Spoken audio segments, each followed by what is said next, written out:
I remember that day. That day when I saw brave men and women run, chanting for change. Change you now call freedom. They stood their grounds and said enough is enough. They swore to fight until it was done. I am a witness to that struggle, and their names will never be forgotten, because I am 3rd March. Join us in celebrating Martyrs' Day. Place a commemoratory message in the Daily Times, Times Television, and Times Radio.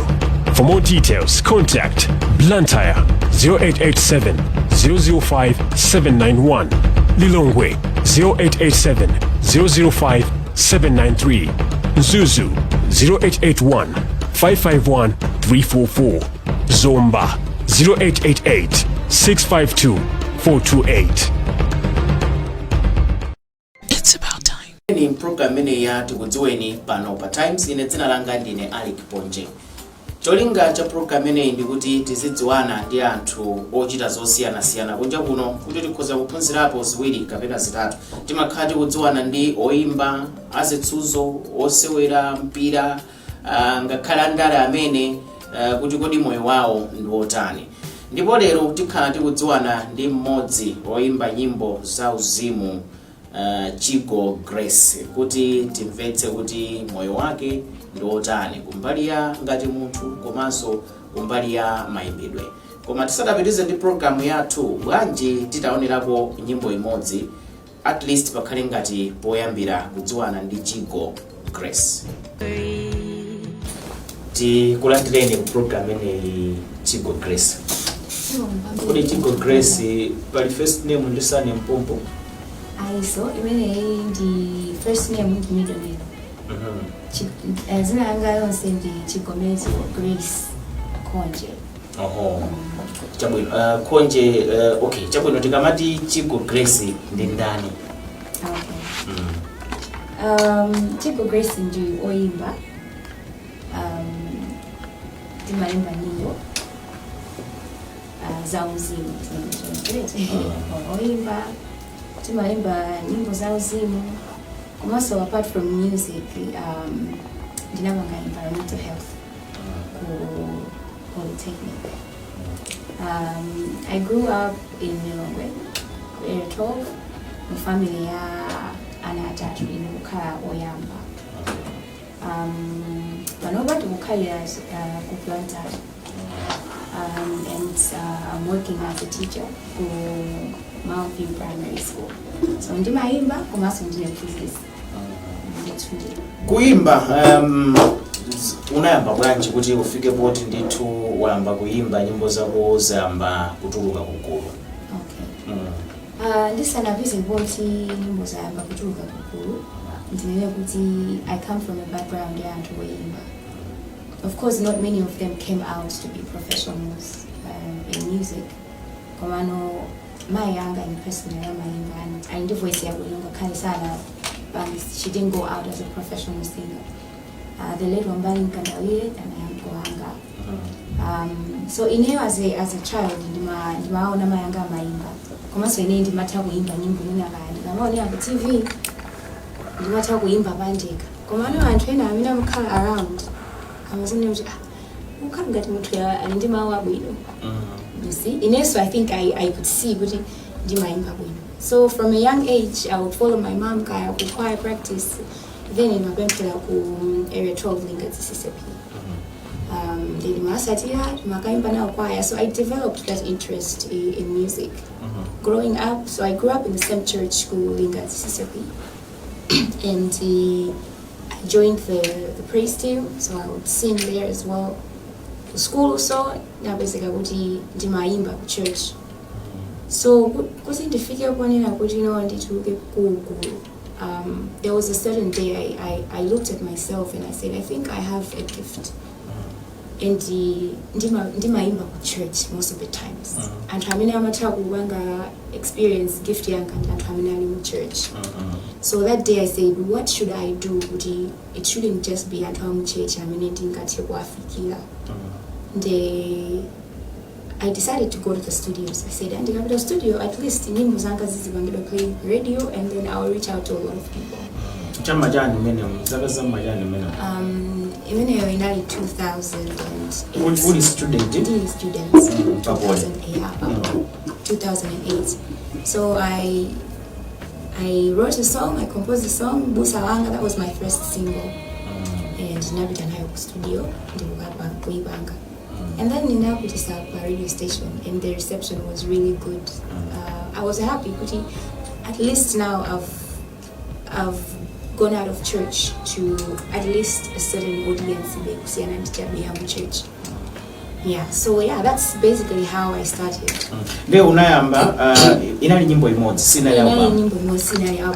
So then I was a student, I couldn't sponsor myself. So I didn't ask for sponsorship from anybody.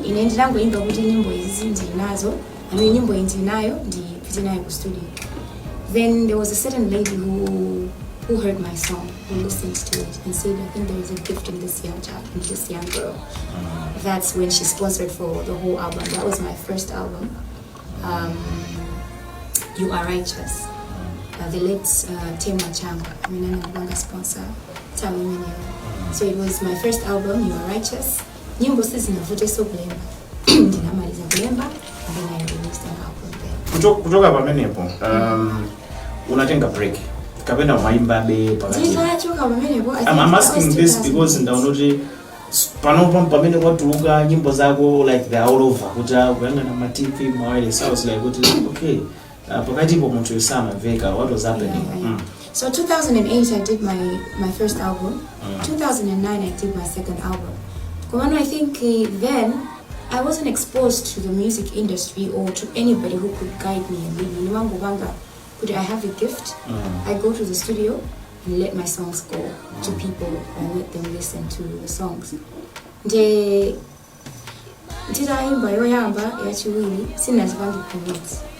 I had nobody. I was looking to. By the way, the manager.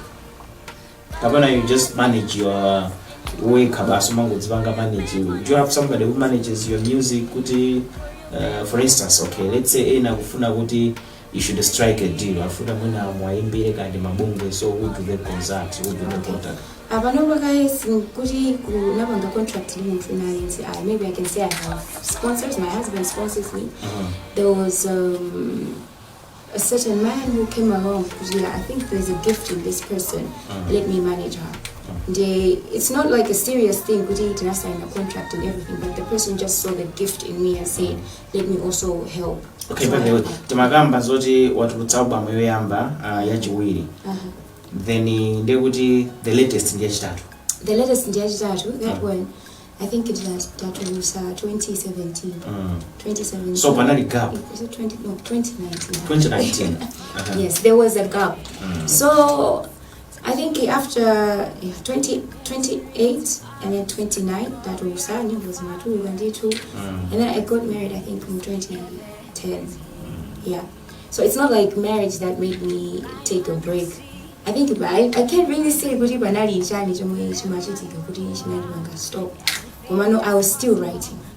So the only thing that I stopped maybe is, or I took a break on, is going to the studios and record, but I was still writing. So in 2017, actually, I released a music video, Heaven is Here. It actually trended quite well. In 2017, I wrote the song, and then I started working on the album, and we didn't have to sign in 2019. I was still writing, and in 2019, I released the album. So you mean you trend in 2019? Imekuwa trend bano 20 So 2019 I released an album titled Breathing Me. So it's got 2 editions. So 2019 was Breathing Me edition 1. The one that I'm working on currently is Breathing Me edition 2. So nyimbo zikubanga trend is only now I'm promoting that album. Of course there's some songs in Breathing Me edition 1 that I've also released. Like recently I released Better is a Day. It's from edition 1. Okay. Now another thing. Yoyamba ini menu wakambira inali ya chichewa. Kuyamba. Inali ya chichewa. Of course, we didn't put in zinali ziwili. It was Busa Wanga And then there was another one, I Exist to Worship You. Umano after that ndaona kuti nyimbo zako zambiri ndiza nchizungu. Bwanji unasakiranje chizungu. What is your audience? Okay. I think Aliense as a person, I'm a kind of likes okay. I'm a kind of or also sometimes in my kind of background and bringing. And it's been a so much of going to why do like some people saying you know I want to sing. You know I want to mpunga. You won't say why do you like mpunga? It's just them. I kind of test kind of shine. So growing up, Jimavera nyimbo kwambiri, of course it's just then when I was staying in area 12 I went to very African Bible College. So my program so I grew up, I think those are the kind of songs I was also doing.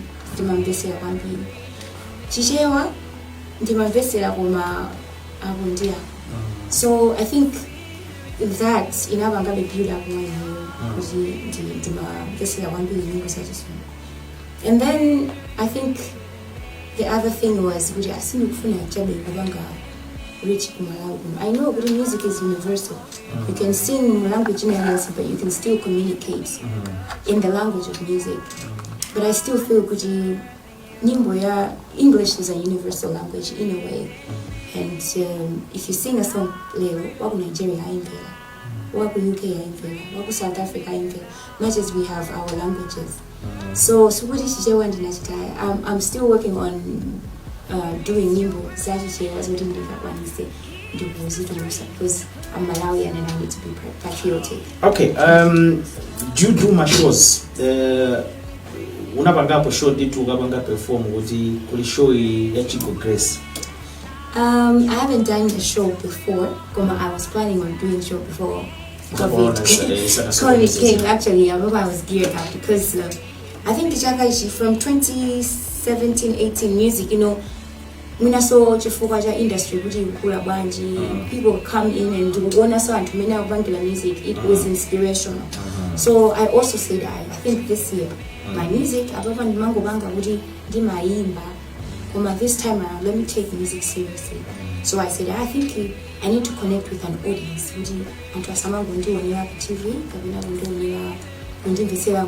But I should also have that time where I can interact with my audience in my shows. Okay. Now, apart from good, you're inspired to do the music. If I have the talent, the gift, you'll at least in the do you make money from your music? Right about now, I'll say I don't make money from my music. You do? You don't? I don't. I don't that much because when I do these songs, of course, I sell my albums on my platform, Malawi Sounds, Spotify, and the money when it comes in, it goes back to promoting the music. So whenever I can say I'm at that stage where I'll say I'm getting something from music. But you hope it's going to work. I hope it's going to work, but then it's not my main focus. For me, it's I'm a gospel singer, I'm a gospel artist, so I don't take music just as an art. I take music as a ministry. So I can say I'll get frustrated because I'm not getting money. At the end of the day, there is more that I'm giving out than what I want to get from anywhere else or from somebody else. Now, when it comes to music, still, I think there is an element of sustainability. What was Zimbabwe to grow? Definitely. Then if you pump a lot of money, then you don't earn enough. How are you going to sustain it? Kapena ndine kuti njira zina zimene zimakuthandizirabe. Kapena matenga drama zimene malandira kuchito, then you pump into your music. Of course, at the meantime, that is what is going on. Time dramas when you wanga kuchito, I pump it in. As I mentioned, my husband is a sponsor. Right now, we are not necessarily getting money from the music, but then from our own pockets. But I'm so sure that music will sustain it. Yeah. Ndikaona so ndugamba isifandi ndikaona even the quality my videos here wona kuti pakoti is alowapo to the quality yabwino ndetu. That's why I was asking. I think now that takes me to the next question. Uto majambula kuti ena ndimamba kuti ayikanga tamagajambula South Africa ile chane. For my songs, if album yanga, my album njapanga awili. I think Breathing Me album as well. first edition, I did it here. The Science Choirs in Abstract Records. But the one that I'm working on now, I produced it in Zimbabwe. My videos in Malawi. I think they also came in town, yeah, COVID. Traveling is also restricted and all that. But then, yeah, I do them in Malawi, and I work with VJ. I've worked with VJ Ken so far. Okay. Titenga break pang'ono the program ya Tikudziweni Pa Times tikucheza ndi Chigo Grace oimba nyimbo za uzimu. Tibweranso. Kumbukirani kuti iyi ndi program ya Tikudziweni Pa Times tikucheza ndi Chigo Grace amaimba nyimbo za uzimu. Nde paja nyimbo taonera ija ndi What Manner of Love. Okay.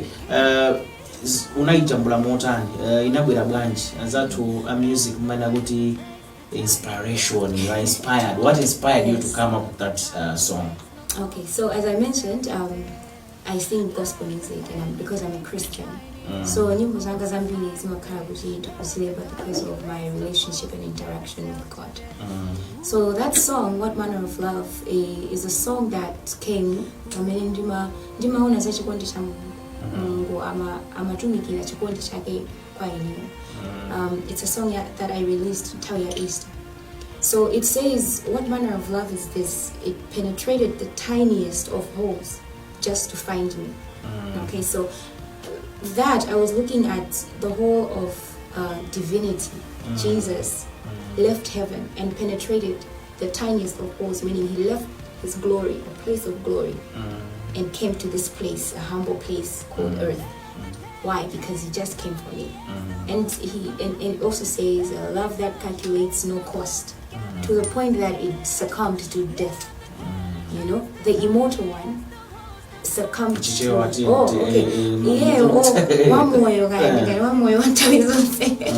anazipereka kukakhala mpaka kukafa chifukwa cha ineyo. It's actually a song yonena kuti ukudabwa kuti kodi chikondi chimenechi chikondi chotani. What manner of love is this? Yeah, so inali nthawi yonena kuti Mungu amangutumikira chikondi chake kwa Mungu. Now I think tinadzakamba first part tinakamba Nkhani ya kumene umajambula nyimbo. Ndiye ndimati zukhanga ati mwina quality yo antakhoza ndiye mwina malowa ndalama zambiri. Amapanga direct ndani kuti nyimbo zifike poti wewe wakhutisidwa nazo kuti mende cha maka ma videos kuti ndakhutisidwa nazo fa mwino wake mwino tusangalatsidwe nawo. What happens? I must say kuti I think ndinganene kuti ambuya ananidalisa area so imeneyo nyimbo zindi malemba ndimapitisa ku studio and tikatuluka producer matitumizira ndimamvera kuti I think nyimbo ili. Of course there are trainer kuti anzanga kuti ndimathakumwa basa kuti ampese komano nthawi zambiri ndimaona kuti chinthucho iwe ineyo ndamene chinabadwa from me. So ndimakhala ndima ideas guys, especially nyimbo ijaika or even my video concept ndimabanga. But for the meantime my videos are meant to usani mabanga ma concept ndeka because ndimakhala kuti chinthu chichanda chichokera nacho patali ndimachionera patali mene chingaendele. Yeah, so basically for now it's me. Now taona so nyimbo kuti zafika I think on international platforms like Patrice zimakhala bwanji kuti munthu nyimbo zako zikafike kumeneko. I must really appreciate ntchito ya videographer wanga. Ineyo I never had any connections. I think this is when pamene umatha kuona kuti moyo it's not just about you need to have antwena ake amene ataukuka nkapena pake. So VJ Ken ndi munthu onena kuti amagwira ntchito amapusha zinthu. So nditapanga nyimbo zija iyeyo anazipanga submit nyimbo ku Trace ngati mwini wake wa project kuti anaijambula. So basically inesi ningatofuta kuza kuti njandoleke yake imakhala chonchi komano it's the videographer amene amapanga submit nyimbo yeyo ngati kuti ndi ntchito yake imene wakwira. Now taonanso pali nyimbo ya Chishona. Yes.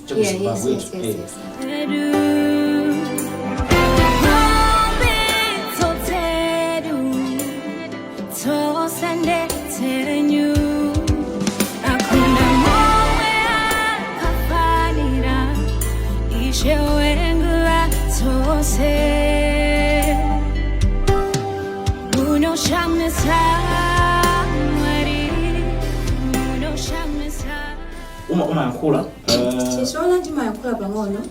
Ine I'm one person amene ndimapanga pig language msanga. I speak French. I used to take French and I was really good. I was a top student in French when I was learning Italian, to the point Italian and Abidjan the France, because I won a certain competition. So I pick languages in Sanga. So Zimbabwe una club? Nyimbo zimene tikutusa panova I've been doing them in Zimbabwe. So I was learning Shona abundiago. As doing as in kuti umakautu likongo? I would just travel there for a week, for 2. The longest I've been there is 2 weeks. Okay. Yeah, so around the video 2 weeks. So I would pick still when I travel, and I remember so I wrote a song. Of course, I wrote it in English. So I just asked Guji, how can I translate this in Shona? And then I tried my best to pick the accent. At least yeah. So yes, basically that's what happened with that song. See, Zimbabwe. Yeah, Zimbabwe. I'm working on making the song play on their channels, the TV channel, radio stations as well. Yeah. Chabwino, so far, Panopa, what else are you working on? Kabina, Waimagai, Kuti? Ababa, we need to play with me too. Tinamaliza. So wangusa producer kuti amalizise izinto ziwiri zitatu. So as I mentioned, nyimbo ziwiri, I think, nyimbo ziwiri tazitulusa ngati promo. I'm planning on releasing at least 4 for promotion before the album is out. Yeah, so that's what I'm working on currently. I'm working on Breathing Me 2nd edition, which is on the album, and then we release it. Nyimbo zako zonse zimene waimba so far kutsafika lero. Ndimatwaza kuti munthu mati ukatulutsa chinthu manena kuti sunganene kuti iya ichi chintu chabwino kuposa ichi. Koma ndimakodi pali ina yoti mwini wake so imakugwira mtima kuti na apa pokha iyayi ndinachita zimene mtima wanga umamva nazo kukoma ndi nyimbo yanji. Imene imakhala so yovuza kwambiri kwa ine because nyimbo ina yose imakhala it's got its own touch. Komabe pena bayi matsati iyo kana iyi. Imene imwe sindinaituluse a video koma there is a song that is a deep worship song. I call it it's called Throne Room. The nyimbo yomwe ndimakhala sinimani ndikaganiza jana. So yeah, Throne Room is one of those songs that is outstanding. Ukama onaso nawe pali oimba ena oti umati abaso pali luso kumayi kuno ndi ndani kunjaku ndi ndani. Okay. Jambie kunja kuti inenda kandi kumvera kwambiri Paulo. Third Day, it's a rock band.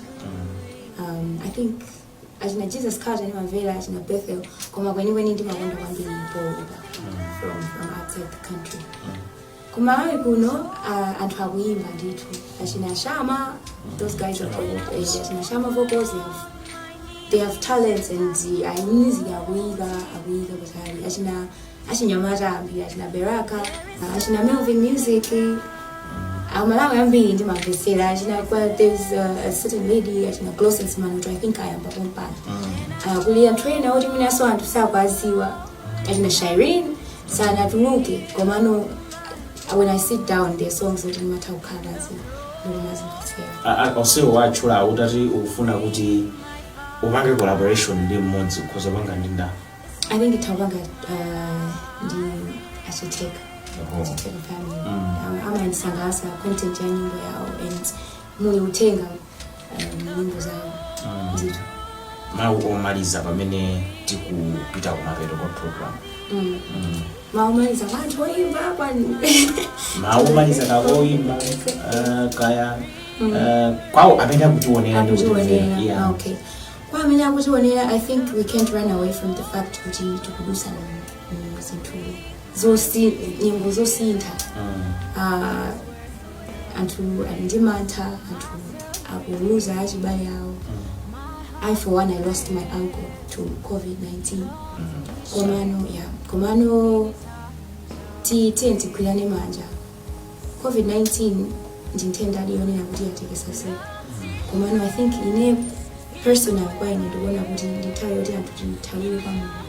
Chifukwa chonena kuti kwa Mungu ndi kumene tingapeze safety ndimpumu panopo sitinganene necessary kuti mask itithandiza sanitizer atithandiza anthu amene mwina ina atisiya panopa ndikuti zinthu zonsezo amatani amazipanga folo komano tili ndi moyo pano chifukwa chanena kuti mulungu atikondera mulungu akutiyang'anira so let's just in these times let's be prayerful, let's turn back to God, let's turn back to Jesus. Siniwa iwalaso kunena mawu anthu anzanga oyimba kunena kuti ifeyo ineyo so personally ndikamamvetsera nyimbo zina nthawi zina imakhala kuti kubusa na mulungu zina zake ukamvetsera nyimbo ina yake imatha kukutumikira kwa anthu amene amayimba tiyeni tipitirize kugwiritsa ntchito our gift mulungu anatipasa gift imene for a reason komanso tiyeni tisamayiwale kupezeka pamaso pa mulungu chifukwa chonena kuti tikamayimba anthu amayang'anira pa ife timakhala ngati pa limelight anthu amayang'ana pa ife tikapezeka kuti tikuchita zinthu zosiyana ndi zimene tikuyankhula timapezeka kuti anthu amene akuti satira ambiri kumbuyo timakhala kuti tasiya and at the end of the day tizabwera pa ife so chinthu chenicheni ndi let's be prayerful and God-fearing people.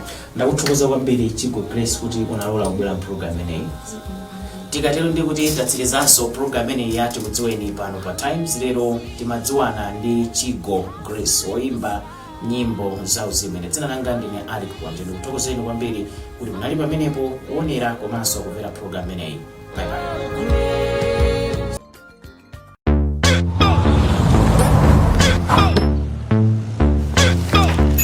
Mask bwana. Bwana mvale mask. Sinifunika maski. Bwana, simungalo we muno obanda